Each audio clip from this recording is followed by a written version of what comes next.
Okay.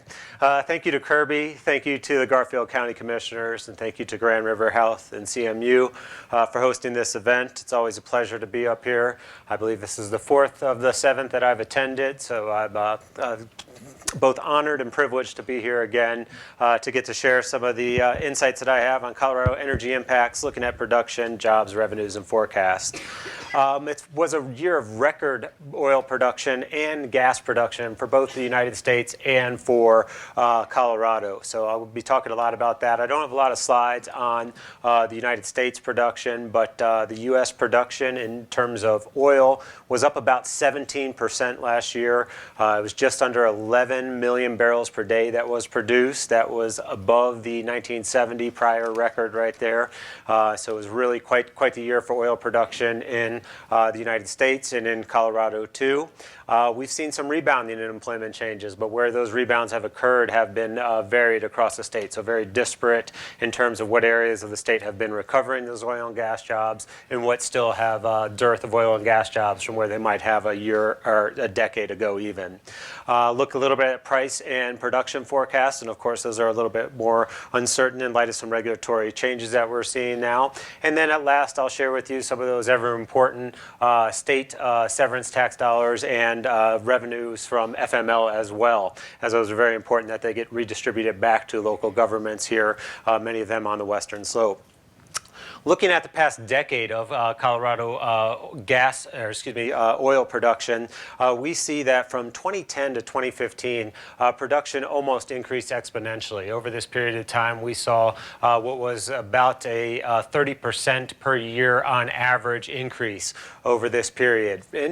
After 2015 and 2016, we did see a slight dip that was largely tied to some declines in oil prices. They kind of peaked around the mid-year in 15 and fell to about half of where they were by February of 16. So we saw production fall by about 5% or so from 2015 to 2016. From 2016 to 2017, production again ramped up. Last year we had a then record at about 133 million barrels of oil that was produced, but this year we shattered that record. The Colorado Oil and Gas Conservation Commission estimates that we produced about 177.5 million barrels of oil in Colorado last year. That comes out to about 486,000 barrels of oil that we produced per day right there. If you look at that in terms of the national production, that comes out to about 4.5% of all oil produced across the United States came from Colorado. That's up from only 3.5% last year, so quite a big stride. We're still a long ways to go from where we get to the point of Texas, where they contributed to 40% of the nation's oil production, but we are there at about a tenth of what Texas has produced. So really some great strides, and I think that we can continue to improve upon the production in oil that we've seen in our state. If we look at where this production is coming from, it's really a story of one county. The last slide showed a 10-year snapshot. This one we got about 20 years. So we go back to 1999 when production of oil in the state was just about 20 million barrels. And at that point in time, Weld County was the second largest producer of oil in our state behind Rio Blanco County. The Rio Blanco County is kind of included there in the gray bar in the rest of the state here. But one of the things that we see is that Weld County is responsible for about 89% of our state's oil production that we had. Last year, the production in Weld County increased by about 37 million barrels of oil. That's about a 30% increase overall right there. But if you look at the gray line at the bottom of this chart, it shows a pretty significant uptick as well. Production in the balance of the state increased by 63%, and that's about 7.7 million barrels. And that's really due to a large increase in production, primarily in 3 Front Range counties. The first of them is Larimer County, where Fort Collins is located. And Larimer County just saw an astounding increase in their oil production in 2018. They, in fact, displaced Rio Blanco County as the runner-up in oil production this year. Larimer County produced just over 4 million barrels of oil. That is a increase of about 3.3 million from a year ago, or nearly a 500% increase over the year. So just a tremendous amount of production increase that we saw in Larimer County. Next up is Adams County. We saw Adams County add nearly 3 million barrels of oil, about 2.8 million barrel increase, bringing them up to 3.6 million barrels of oil, just about 150,000 barrels fewer than what was produced in Rio Blanco County, and that represents an increase of over 350% for Adams County. And then lastly, Arapahoe County, we'll mention them. Their increase wasn't quite as large. It was just over 100%, about 1.3 million, bringing their total production up to about 2.3 million barrels of oil overall there. What's impressive, really, not as much as the increase from 17, but the increase in Arapahoe County from 2010, where oil production in Arapahoe County in 2010 was under 60,000 barrels for the entire year, and they're up nearly 4,000% in terms of their production overall.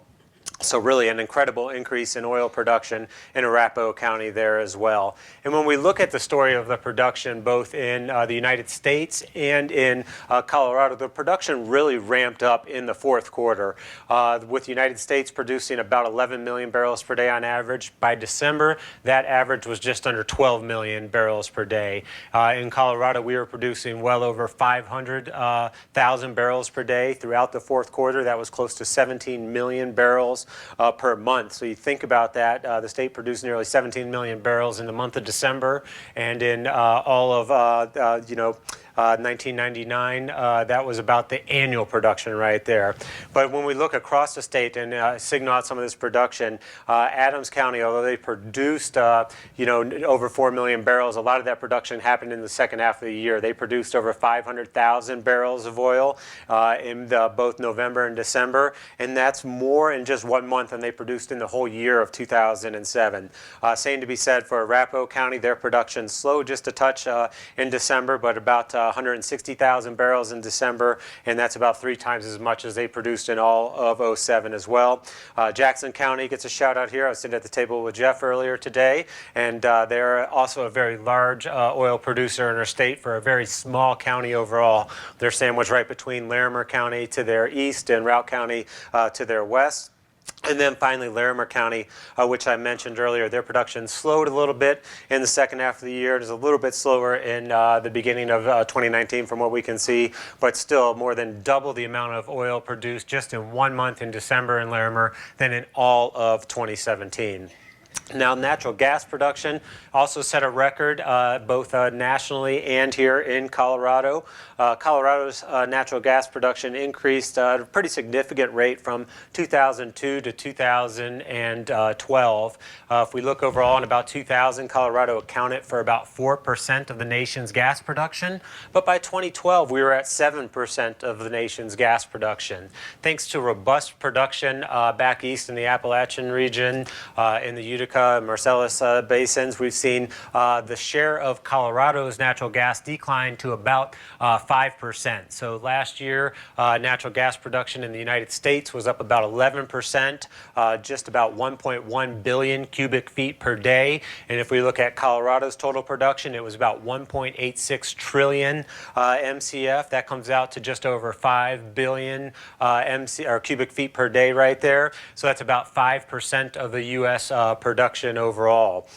And a record in Colorado is up about 9% from last year. So our growth was just a little bit less than what the growth was nationally, but very, very similar overall. And if we look at the story behind the natural gas production in Colorado, it's really a shift. Garfield County, where we are now, was for years the largest natural gas producer in the state. In 2015, that changed when they kind of converged with Weld County. 2015 and 2016, Garfield and Weld produced about the same amount of gas, but due to large amounts of associated gas that's getting produced in the eastern part of the state, as was mentioned earlier by Jim, we're seeing a lot more natural gas come out of the wells that are in Weld County, and as a result, Weld County Its production is up nearly 3 times from what it was just back in 2012. They've increased from 272 million MCF to up over 807 million MCF in 2018. If we look at that on annual or at a production per day, that's about 2.2 billion 2.2 billion cubic feet per day that are being produced in Weld. If we look at Garfield County, their production is about 40% less than what Weld's is. That's about 1.3 billion cubic feet per day that's being produced in Garfield County. Also shown on this is La Plata County. They have seen a little bit of a decline as well over this period that's shown, but Mesa County on the bottom, I'll highlight them. Commissioner Justman mentioned earlier that they've seen a slight uptick in some of their economic fortunes. I think some of that's related to their natural gas production that they've seen. They've recently surpassed Rio Blanco and Los Animas as the 4th largest natural gas producing county in Colorado. Looking at Weld County and Garfield County, they account for 70% of the state's total production. Production in Weld County was up about 18% from a year ago. It was up 8% here in Garfield County. La Plata County essentially unchanged, but Mesa County with a striking increase of 48% in their production. And then unfortunately Rio Blanco County and Los Animas also saw a slight decline in their rate of natural gas production last year. Looking at the balance of the counties, there's 31 other natural gas producing counties across the state, and they produced about 5% of the statewide total, or just over 100 million MCF. Oil and gas employment across the state has been very volatile. It reached about the same level in September of 2018 as it was back in the late fall of 2008, right during the heart of the Great Recession there overall. So oil and gas employment did see a pretty significant decline during the Great Recession, then saw a good run-up through December of 2014, where the employment peaked at over 31,000. We remember earlier in the year in 2014, the price of oil was north of $100, but then it fell kind of precipitously. And as a result, I think what we see is employment falling and kind of bottoming out in 2016 at about 18,500 overall. And then we've seen a nice increase where we've added about 6,000 jobs from the most recent trough, but we're still about 7,000 below where we were at the peak. And these are monthly figures, so if we annualize it, we see that we lost about 9,500 oil and gas jobs across the state from 14 to 16. That really pulled down the rate of growth, or job growth that we saw overall in our state in 2016, and dampened wage growth. Now, last year we saw about 2,300 oil and gas jobs that came back. That's 12% growth. These jobs pay about $2,250 on per week on average right there. That's about double what the 1,100 annual average, what the average weekly wage is for all occupations or all industries right there. So that was a big contributor to our 4.1% wage growth that we saw last year. So I think we have to thank oil and gas and the jobs that they added to boosting the overall wage growth that we saw and our employment growth too. In the third quarter, we've seen a little bit of slowing, 8% growth, or about 1,800 jobs. We will have 2018 annual figures available in May, so just about a month from now. When we look over the past year, where were most of the oil and gas jobs gained that we've rebounded? The bulk of them were in Weld County, 2,200 of them. That's 34% growth. About 1,000 were in Denver. That's about 15% growth. And then Morgan County also saw about 80. That's about 26% growth. Mesa and Garfield County also saw some increases. Mesa County up about 89 and Garfield County up 40, but that's only 4% growth overall. And then unfortunately, those counties that are shown in a shade of blue on this chart have actually seen a small decline in their oil and gas jobs over the past year. Now, when we look over the past decade, a lot of those oil and gas jobs that were lost from the 2008 peak through 2010, 2009 were out here on the western slope. And those jobs have not come back. When we've seen the rebounding in jobs over the past decade or so, most of those jobs have been located in Weld County. In fact, employment in Weld County is up over 5,300 from where it was a decade ago. Denver's also seen a nice boost at about 1,300 1,600 jobs overall there. But Garfield County is down 1,700 jobs from where it was in its peak in oil and gas alone. Mesa County down 1,500 and Rio Blanco down 511. So to put that in percentage terms, the oil and gas industry in both Garfield and Rio Blanco are down over 60% and about 40% in Rio Blanco, or in Mesa County, excuse me. Looking real quickly at price, production, and revenue forecasts. What we see here is the blue bars are representing the annual production in oil. I think that we will continue to see an increase in oil production. January figures were up about 10% from a year ago. So if we can continue to realize those increases that we've seen in the first half of the year through the remainder of the year, we should be able to produce about 192 million barrels of oil in Colorado, despite a slight decline in price to about $59 per barrel on average. That's forecast. These figures on the forecast for oil and then soon to be natural gas prices come from Moody's. I also shared a figure from the Federal Reserve. They released these figures just on Friday. They show a profitable price between 30 and 80 and a kind of profitable average of about $52. And they think that $60 is going to be about the average over 2019 and rising to about 72 over the next 5 years. Looking at natural gas production, we did see a nice rebound in natural gas prices from 2016 to 2017. They've averaged right around $3 a MCF, probably going to decline a little bit in 2019 from the $3.10 that's up here. If we look at the Henry Hub overall, the profitable price for producers in the 10-day in the Federal Reserve region where we are is $3.02 per MCF, but that has a range between $1.50 and $5. And if we look at what the respondents think, they have a little bit more muted view of what prices will look like. So real quickly over the last couple of minutes, I'm going to talk about our state severance taxes. Those are largely a function of the production that's in the state, minus a few exemptions for stripper wells and small well exemptions, multiplied by the oil and gas price. So that's why it's both a function of the quantity produced and the price at which that is produced at. We subtract out the TPM cost, multiply it times the graduated rate, varying between 2 and 5%, and then take out the ad valorem credit, and then what is left is the state severance taxes.